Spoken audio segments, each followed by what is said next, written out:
This episode, we got an interview with the very director slash screenwriter of Coco Loco.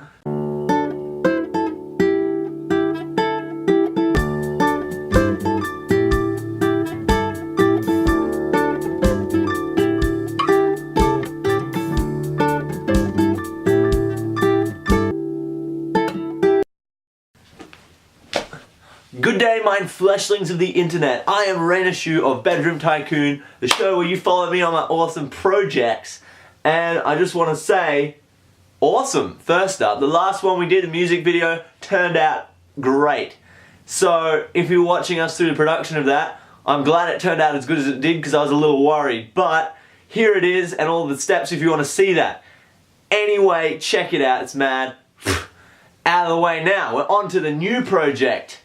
Exciting stuff. This time round, I'm not doing one of my own projects, but I'm helping out on a friend, Yorik's project. Now, he's written a script out of his own brain, and he's like a 17-year-old kid doing a school film, and he's asked for my somewhat more senior assistance in editing and production and so forth. So, this month or so with Bedroom Tycoon, we're going to be following him on his journey with us, helping him out along the way, and hopefully we'll see some cool stuff out of that. Yo, this episode, we got an interview with the very director slash screenwriter of this film, Coco Loco. Let's cross to our interviewee. So, first up, Yorik, can you give us a brief overview of this film of yours? Well, basically, a Mexican hitman goes to the house of a person that owes him money, or owes his boss money, and things don't go according to plan. Well, Yorik, how did you start the creative process? Any special tips and tricks, or did it just sort of spring and flow like a fountain as you got into it? Spring and flow like a fountain. Funny story, Sanchuros, the Coco Loco, gave me the idea. I thought it was an interesting name, and that kind of started it. Is this Coco Loco an especially special treat? Yeah, it's like a special drink that you can get. Interesting. Very interesting. And what happened from there? Well, I knew I wanted to do a Tarantino film. So it was a, Tarantino-esque kind of thing. So I thought Crazy Madness Coco Loco is a good name. So I kind of came up with the whole character and things like that from there, and the whole story. Did you visualize the film as you were writing it as a completed product? Or did you write the script more in isolation and then later apply it to the film boundaries?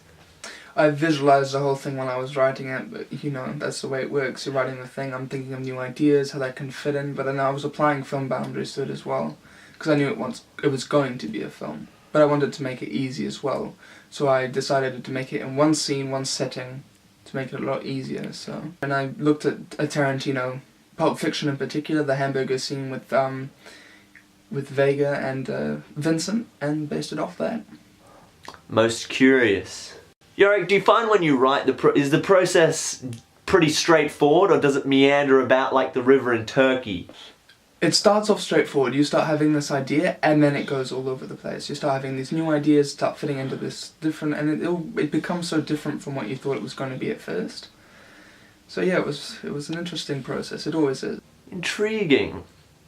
And finally, do you have any skerricks of 17-year-old Belgian knowledge that you can share with our somewhat curious audience? Indeed, Rainer.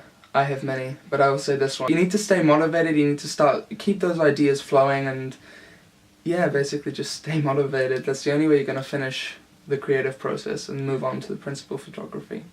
Well, thank you for your time with us today, Yorik. I suppose we'll have you back on the show for production or something, or maybe even post-production, which will be coming up in following weeks. On a Wednesday, I decided. Wednesdays are the day to check into Bedroom Tycoon on YouTube. Anyway, keep in tune. Coco Loco's coming up soon. Pow, pow, pow, pow, pow. Wow!